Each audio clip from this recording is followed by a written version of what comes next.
No, no, no, no, no, no, no, no, no, no.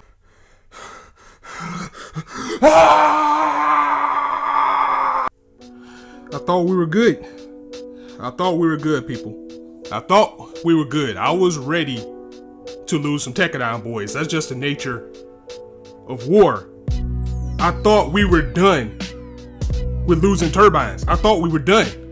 I thought the little bit of heart that I had left after last week was safe. No, no, it wasn't. Because after the build-up, after that scene, laughter? Now we lost laughter. Rage, rage, unadulterated, pure rage is what I have in my heart for Iok and Jalessey. I want them dead. I want them dead. I want their head on a pike. I want them dead. It brought out the warrior within me of how much it hurts my soul to see these two characters on the screen. I want them out of here. I want them gone. 100% with Orga right now. 100%. Mow forward. Mow everything in your path. Take it all out. Destroy it all. Wipe it all out. Orga, go as far as you need to. I don't care who gets in our way. Wipe it all out. And I'm glad. I'm glad that McGillis is on our side. McGillis was like, you know what? If you want to take Iok out, I got you. I got you, dog. Don't worry, I got you. We're in this together. Mobile Suit Gundam, Iron-Blooded Orphans. Episode 41. Episode 16. Whatever you want to call it. I thought last week wrecked me. This week, it did two things. Not only did this week wreck me, this week ignited a fire in my heart. It unlocked the evil that I try to keep hidden because I want blood. I want Iok and Jasley dead because they're so underhanded.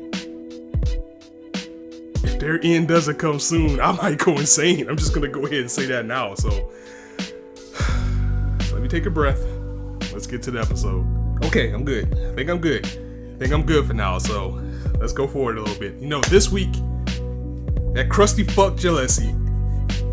Krusty 1 and Krusty 2, that's him and Iok respectively. I don't care which one's which, but they both are. They're not done. They're not done with extracting their revenge on Orga and Tekkadan.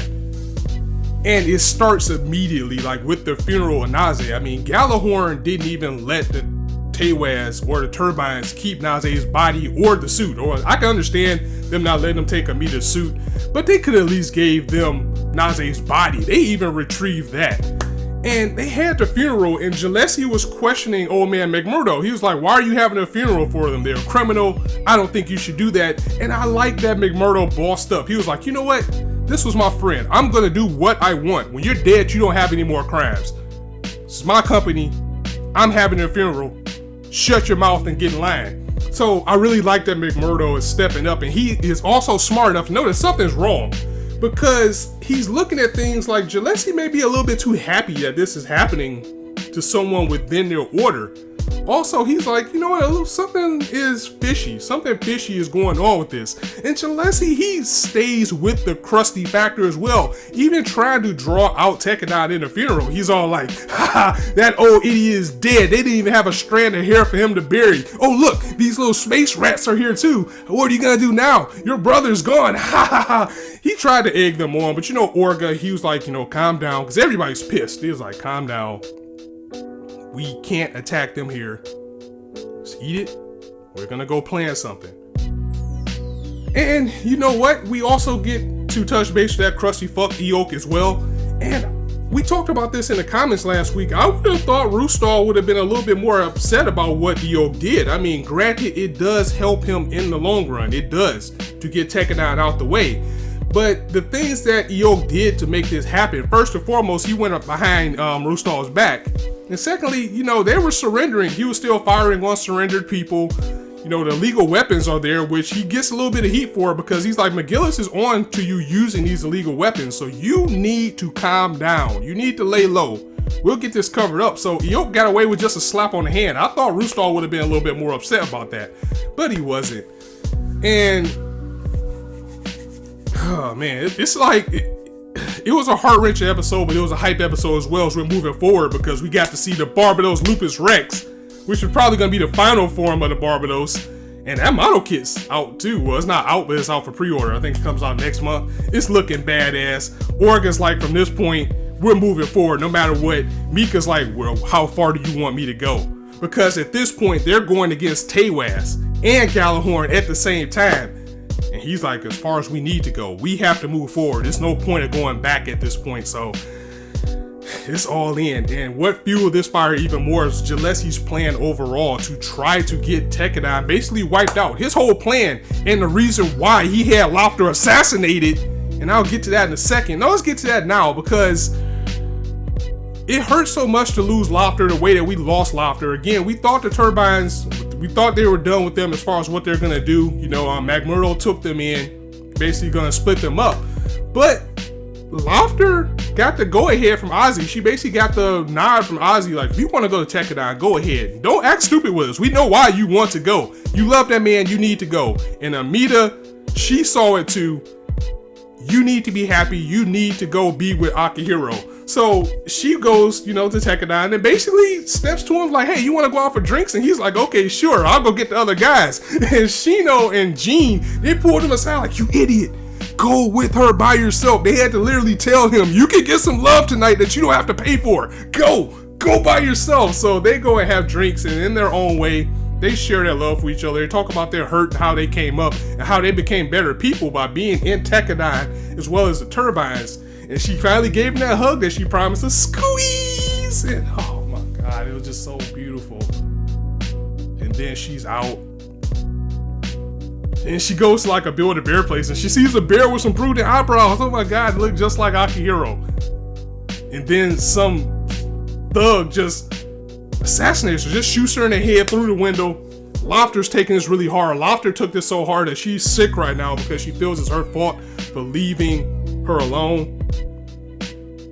And it was all part of Jalessey's plan because Jalessey is not stopping here. He wants Tewaz for himself. He wants McMurdo out of the picture because if he can take McMurdo out, there'll be nobody to stop him. And he feels the best way to do that is to get Tekkadan riled up, and he's doing that off of the morals that Naze had, that you would do anything to protect women. So somebody randomly attacks women that's in Tewaz, and then you're now gonna have Tekkadan retaliating. And now they're coming for Tekkadan, and it's all for the love of women. That's what Jalessey's hoping, and I'm glad that McMurdo was smart enough to put this together that something is not right. Why would they attack us? Why would someone attack these women? I think he knows it's Jalessey. I'm pretty sure he does know it's Jalessey. He just needs to prove. Just like Orga needs to proof about Iok in order to take him out. But now that's all off the table. They're taking out their enemies no matter what. And I want them to go forward to do it. I mean, it just filled me with so much rage, with so much hype at the same time. Because again, we got the Lupus Rex. We got to see that. And Rex means king. So this is basically Barbados Lupus King. That's a nice name. Liking a new form for it. I believe we're gonna see McGillis' new suit finally because he was approached by some of his guards like, hey, we got something for you, General. Also, oh man, it's just this episode and Mikazuki, man. Mikazuki basically stepping up and saying, hey, Etra, you want to have some kids? I mean, she was happy about it. She was shy, but she was happy about it at the same time. And this all came to be during the funeral when, he saw the babies and he saw the women crying and everything.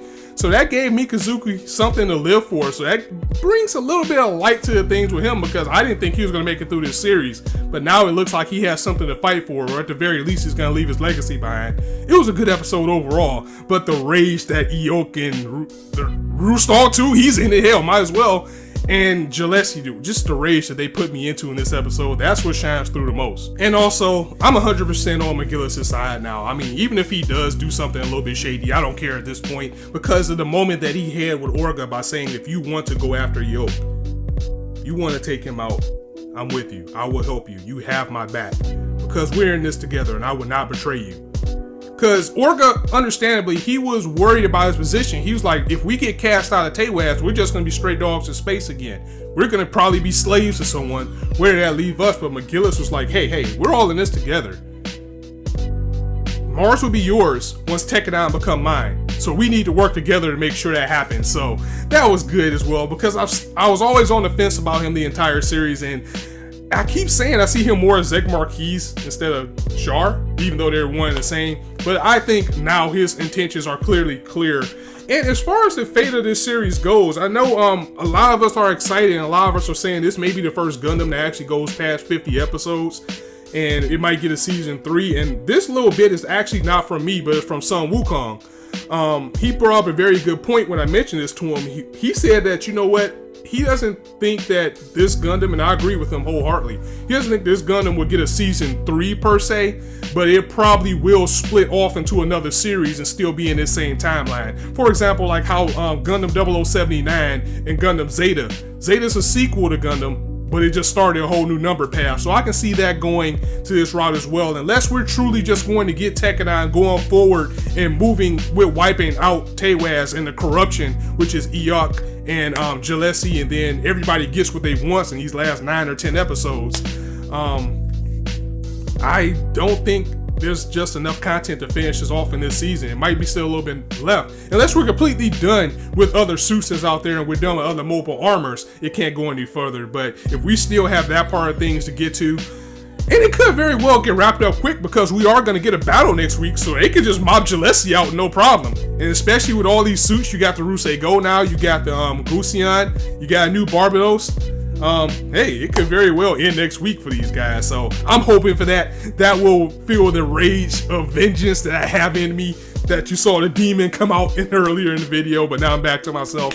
And I'm going to go ahead and get up out of here, guys. Definitely let me know what you thought of this episode in the comments below. Definitely let me know if you're hyped for next week and how this battle is going to go, because I think all the Tekkadan is about to go in now that they got free reign. So I cannot wait to see you guys then. If you like this video, go ahead and drop it a like. And if you want to hear more, go ahead and hit that subscribe button, as there's not a shortage of content you guys indulge on this channel. And as I always say, you guys be anywhere on YouTube right now, chose listen to me.